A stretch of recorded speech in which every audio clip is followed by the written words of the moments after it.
ایک دم سے ہوا کیا؟ خان صاحب کو تو یہ مارچ اپریل میں الیکشن ہوتے میں نظر آ رہے تھے، وہ کہتے ہیں کہ اب نہیں آ رہے، یہ کیا اس کے پیچھے کیا وجہ ہے؟ اس کے پیچھے کوئی وجہ نہیں ہے، وہ ایک مالیہ خولیت نام کی ایک بیماری ہوتی ہے کہ آدمی صبح جو کہے وہ صبح شام کو بھول جائے، شام کو جو کہے صبح کو بھول جائے. اور خان صاحب اب اس کے ماسٹر ہیں. اس کو چاہے آپ یو ٹرن کا حسین نام دے لیں یا اپنی گل تو مکر جانا پنجابی میں کہہ لیں، یہ اسی طرح کی کیفیت سے وہ دوچار ہیں. اور خاص طور سے جب سے وہ لانگ مارچ کے دوران زخمی ہوئے ہیں اس کے بعد سے تو انہوں نے بہت ہی عجیب و غریب قسم کی کلابازیاں کھانی شروع کی ہوئی ہیں. میں نے جیسے شروع میں کہا کہ کوشش کرتے ہیں ایک ایک کر کے اس کا احاطہ ہم کریں. جی اب وہ کہتے ہیں کہ ان کو الیکشن نظر نہیں آ رہے. جب انہوں نے 25 مئی کو لانگ مارچ کا اعلان کیا تھا تو انہوں نے کہا تھا واپس نہیں آئیں گے الیکشن کی ڈیٹ لیے بغیر. یاد ہے نا عائشہ؟ آپ بھی بھول جاتی ہیں بہت جلدی چیزیں. پھر اس کے بعد انہوں نے کہا کہ جناب ہم 26 نومبر کو آ رہے ہیں، انسانی سروں کا تو سمندر ہوگا، رانا ثناء اللہ کو چھپنے کے لیے جگہ نہیں ملے گی، ہم تخت اسلام آباد کو اکھاڑ کے پھینک دیں گے اور قبضہ کر لیں گے اور وغیرہ وغیرہ. ان دونوں اعلانات کا، ان دونوں دعووں کا حشر کیا ہوا وہ آپ کے بھی سامنے ہے، میرے بھی سامنے ہے.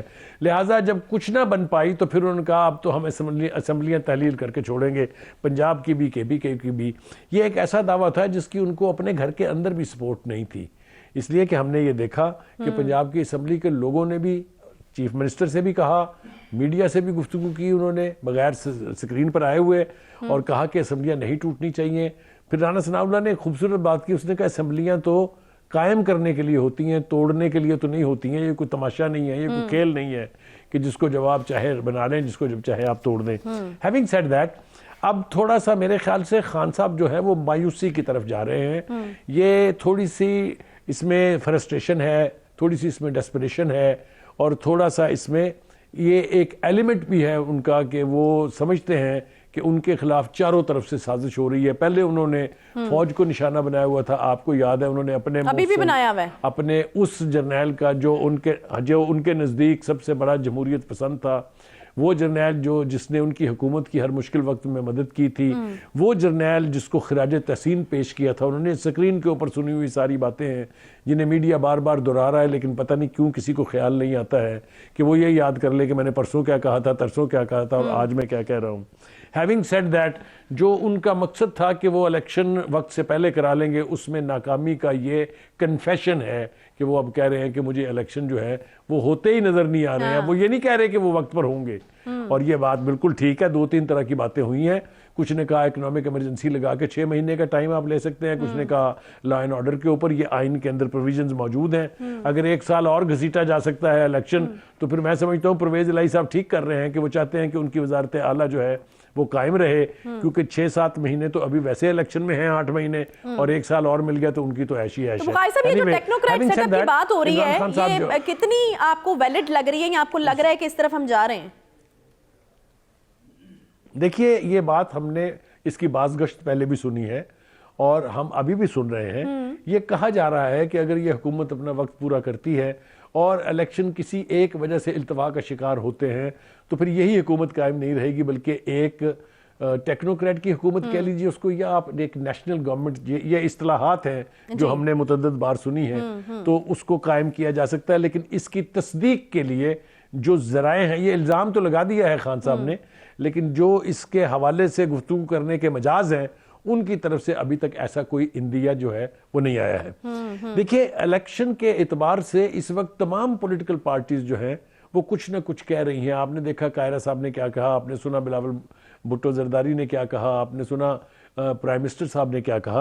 الیکشن وقت سے پہلے تو نہیں ہو رہے ہیں، یہ اب میرے خیال سے ہمارے ویورز کو بھی اور جنرلی پاکستان کی قوم کو بھی سمجھ لینا چاہیے کہ وہ جتنی ایفرٹ تھی خان صاحب کی، وہ جو طوفان انسانی سروں کا تھا، وہ سب کچھ اب جو ہیں وہ استعمال کر لیے گئے ہیں.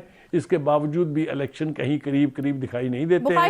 نہ حکومت اس موڈ میں معیشت کے حوالے سے ہم نے الگ سے بات کرنی ہے، لیکن یہ بھی بازگشت جو ہے وہ سنائی دے رہی ہے کہ ہماری معیشت کے اتنے برے حالات ہیں کہ شاید ہمیں الیکشن کی طرف جانا ہی پڑے ایونچولی. جو ہے مارچ اپریل کی بھی کچھ چیزیں جو ہیں وہ سامنے آ رہی ہیں، تو اس طرح کی بھی کوئی پاسبلٹیز ہو سکتی ہے کیونکہ معیشت کا اس وقت جو ہم چیزیں دیکھ رہے ہیں وہ کچھ اتنی تسلی بخش نہیں ہے.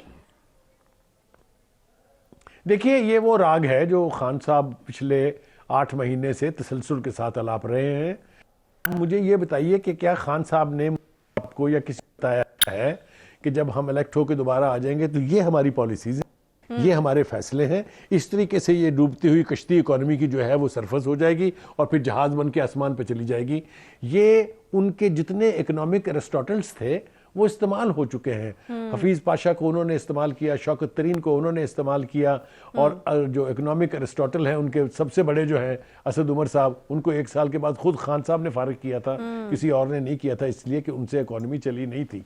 اور جو تباہ کاری انہوں نے اکانومی کی ہے، یہ وقت نہیں ہے شاید اس گفتگو کا، لیکن سی پیک کی تباہی سے لے کے اور اس کے اوپر اسپرشنز کاسٹ کر کے جو 3-4 سال اس کے اوپر کام رکا رہا، اس سے اکنومیکلی کتنا تباہی پھیلی ہے اس کا اندازہ ابھی شاید نہیں لگ رہا ہے، لیکن میں آپ کو یقین دلاتا ہوں کہ ایک وقت آئے گا جب ہمیں پتہ چلے گا کہ اس رویے کا ہمیں کتنا نقصان ہوا۔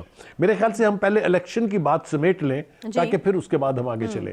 دیکھیے، الیکشن کرانے کے لیے 2 اسمبلیوں کو توڑنے کی جو بات تھی وہ ابھی ہمیں منڈے چڑھتی دکھائی نہیں دے رہی ہے، اس لیے کہ پنجاب میں تو کڑماس مچا ہوا ہے، پنجابی زبان میں جسے کہتے ہیں۔ کے پی کے نے ایک مورل پوزیشن کہہ لے لی ہے، یا وہ اس پردے کے پیچھے چھپ گئے ہیں کہ اگر پنجاب اسمبلی ٹوٹے گی تو ہم بھی تعلیل کر دیں گے، لہٰذا ادھر سے تو کوئی توقع نہ رکھیں آپ جب تک پنجاب کا فیصلہ نہیں ہوگا۔ پنجاب کا فیصلہ جو ہے وہ اس لیے نہیں ہو، ایک تو پوری لوٹ جو ہے پی ٹی آئی کی وہ اس حق میں نہیں ہے کہ اسمبلیاں توڑ دی جائیں۔ یہ پہلے بھی بات ہو چکی ہے، میں آپ کو پھر کہہ رہا ہوں، اور اس کا پتہ اس وقت چلے گا جب یہاں ووٹنگ کی نوبت آئی، چاہے وہ ووٹ آف کانفیڈنس کے لیے ہے، چاہے وہ ووٹ آف نو کانفیڈنس کے لیے ہے، چاہے وہ سپیکر کے خلاف ووٹ آف نو کانفیڈنس ہے، چاہے ڈپٹی سپیکر کے خلاف ہے۔ تو جب بھی یہ صورتحال اور منظرنامہ واضح ہوگا تو ہمیں پتہ چل جائے گا کہ اس وقت کتنے لوگ جو ہیں پی ٹی آئی کے وہ اس حق میں نہیں ہے، کیونکہ وہ ووٹ دینے کے لیے نہیں آئیں گے۔ میں نے پہلے آپ کے سامنے بیٹھ کے 26 کا فگر آپ کو دے دیا تھا، میں آج بھی اپنی بات پہ قائم ہوں، کیونکہ اگر ان کے پاس نمبر پورا ہوتا تو اس وقت تک پرویز الہی صاحب ووٹ آف کانفیڈنس لے کے اسمبلیاں تحلیل کرنے کا عمران خان کا خواب پورا کر چکے ہوتے۔ تو ایک تو یہ نہیں ہو رہا ہے۔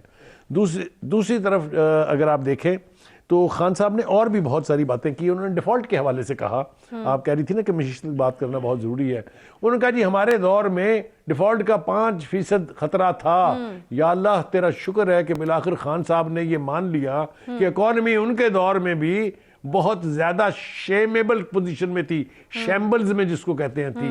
یہ اقرار ہے، یہ کنفیشن ہے، اقبالی بیان ہے یہ، کہ وہ پہلے کہتے تھے نا ہماری تو اکانومی شوٹ کر رہی تھی، آسمان پہ جا رہی تھی، ہمارا تو گروتھ ریٹ یہ تھا، ہماری تو اوورسیز کی ریمیٹنسز یہ تھی، ہماری ٹیکس کلیکشن تھی، یہ سارے دعوے آپ نے سنے ہوئے نا۔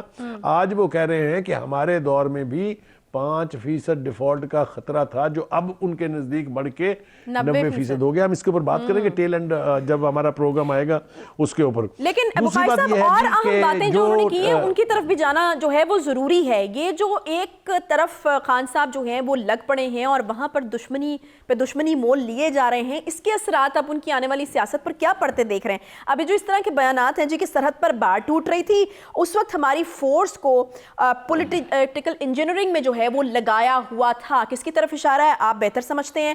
باجوہ صاحب سے ہمارے بڑے اچھے ورکنگ ریلیشن شپس تھے، لیکن ان کے لیے کرپشن جو ہے وہ کوئی مدعا ہی نہیں تھا۔ مطلب وہ یہ کہتے ہیں کہ باجوہ صاحب was fine with the corruption thing, اور جو ہے وہ ہمارے ساتھ ورکنگ ریلیشن شپ تو اچھا تھا، لیکن پھر میرے خیال میں شاید جب باجوہ صاحب کے لیے جو ہے وہ نہیں رہا کرپشن کوئی مسئلہ، تو پھر رجیم چینج والی ساری ایپیسوڈ جو ہے ہمارے سامنے آئی۔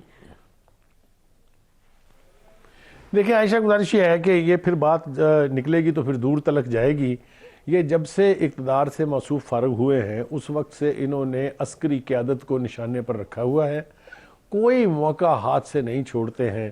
کبھی تو وہ یہ دھمکا رہے ہیں کہ وہی حال ہوگا جو مشرقی پاکستان میں ہوتا، آپ کے سامنے ہے، میرا بیان نہیں ہے۔ یہ بڑا سنگین سٹیٹمنٹ ہے ان کی طرف سے۔ یہ جو اس ملک کے شیخ مجیب الرحمان صاحب بن رہے ہیں 6 پوائنٹ والے، ان کو کچھ تو سوچ سمجھ کے بولنا چاہیے خدا کے لیے۔ پاکستان میں اب پاکستان ایک نیوکلیر اٹامک پاور کے طور پہ جانا جاتا ہے۔ اس کے سابقہ پرائم منسٹر کو اور وڈ بھی پرائم منسٹر کو، جو خواہش ہے ان کی دوبارہ بنیں گے، ان کو بیانات دیتے ہوئے بہت ذمہ داری کا مظاہرہ کرنا چاہیے۔